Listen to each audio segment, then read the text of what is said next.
Patreon और अन्य माध्यमों से नेशनल दस्तक का सहयोग करने वाले सभी दर्शकों का बहुत बहुत शुक्रिया। आपके सहयोग से ही बहुजन मीडिया को नई ऊंचाई मिल रही है और मनोबल और अधिक बढ़ रहा है। आशा है आगे भी आप हमें ऐसे ही सपोर्ट करते रहेंगे। धन्यवाद। उत्तर प्रदेश में मेरठ में बंदरों के उपद्रव की वजह से कोरोना वायरस के संक्रमण के फैलने का खतरा बढ़ गया है। शुक्रवार को बंदरों का एक झुंड अचानक मेरठ मेडिकल कॉलेज के परिसर में घुस गया और उत्पात मचाने लगा। इस दौरान बंदरों ने अस्पताल के लैब टेक्नीशियन से लैब में जांच के लिए रखे कुछ कोविड-19 जांच के नमूने छीन लिए और फरार हो गए। बंदरों के इस उत्पात का एक वीडियो भी सोशल मीडिया पर वायरल हुआ है। कोरोना वायरस संक्रमण की जांच के लिए कुछ लोगों के सैंपल्स इकट्ठा किए गए थे, लेकिन इससे पहले कि इनका टेस्ट किया जाता, बंदर लैब से यह सैंपल लेकर भाग गए। हालांकि चिकित्सकों ने दोबारा सैंपल जुटाए हैं, लेकिन बंदरों की इस हरकत से लोग यहां दहशत में हैं और कोरोना फैलने का खतरा भी बढ़ गया है। इस घटना का जो वीडियो वायरल हुआ है उसमें नजर आ रहा है कि एक बंदर पेड़ पर चढ़ गया था और वो अपने दांत से कीट को चबा रहा था। कीट के कुछ हिस्सों को तोड़कर उसने पेड़ के नीचे गिरा दिए थे। वहीं इस मामले पर लाला लाजपत राय मेडिकल कॉलेज के प्रिंसिपल एस.के. गर्ग का कहना है कि ये कोरोना टेस्ट के सैंपल नहीं थे, बल्कि उन मरीजों के रूटीन ब्लड चेकअप वाले सैंपल थे। भले ही ये सैंपल कोरोना के परीक्षण के लिए नहीं थे, लेकिन कोरोना के उन रोगियों के थे जिनका वहाँ इलाज चल रहा है। गौरतलब है कि मेरठ में कोरोना के मरीजों के इलाज के लिए लाला लाजपत राय मेडिकल कॉलेज ही अकेला संस्थान है जिसमें मेरठ जोन के कई जिलों के रोगी भर्ती हैं।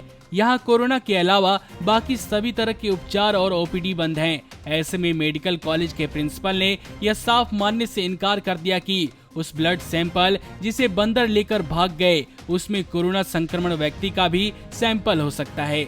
अपनी लापरवाही को छिपाने और अपनी जिम्मेदारी से बचने के लिए यह कहना कहां तक जायज है कि यह सैंपल कोरोना के टेस्ट के नहीं बल्कि रूटीन जांच के थे।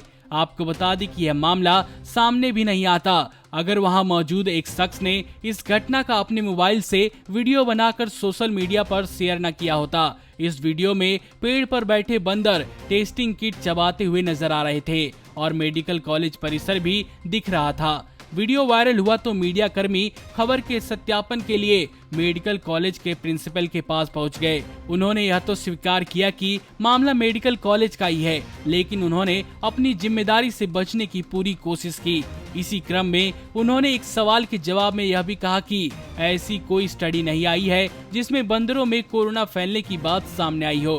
प्रिंसिपल साहब के इस कथन के विषय में तो विशेषज्ञ ही बता सकते हैं कि क्या सही है और क्या गलत, लेकिन सामान्य ज्ञान की बात यही है कि मनुष्य का पूर्वज है बंदर और अधिकांश परीक्षण मनुष्य पर प्रयोग करने से पूर्व बंदरों पर ही किए जाते रहे हैं। इसलिए यह कहना हास्यास्पद या गैर जिम्मेदाराना ही कहा जाएगा कि चमगादड़ से मनुष्य तक पहुंचे वायरस की बंदरों में होने की अभी कोई स्टडी नहीं आई है। मेडिकल कॉलेज में बंदरों का आतंक बहुत पहले से ही है।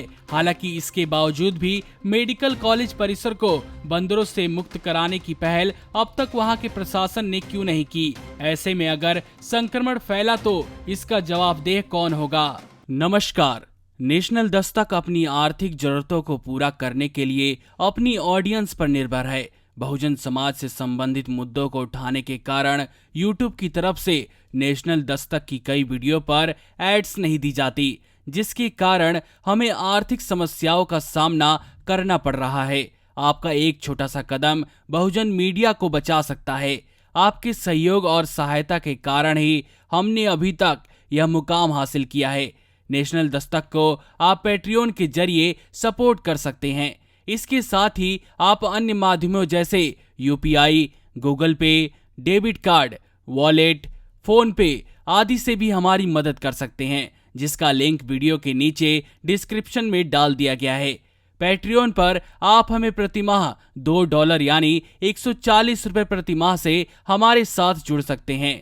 दूसरे माध्यमों में राशि की कोई सीमा नहीं है।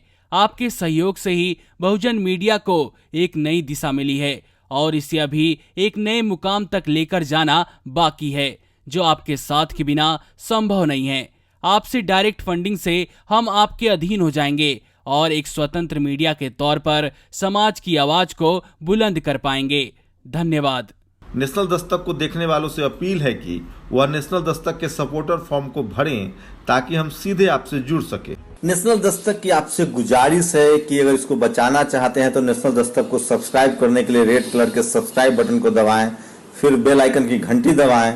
नेशनल दस्तक को बचाने के लिए बहुत जरूरी है कि हर खबर को शेयर करें, लाइक करें, कमेंट जरूर करें।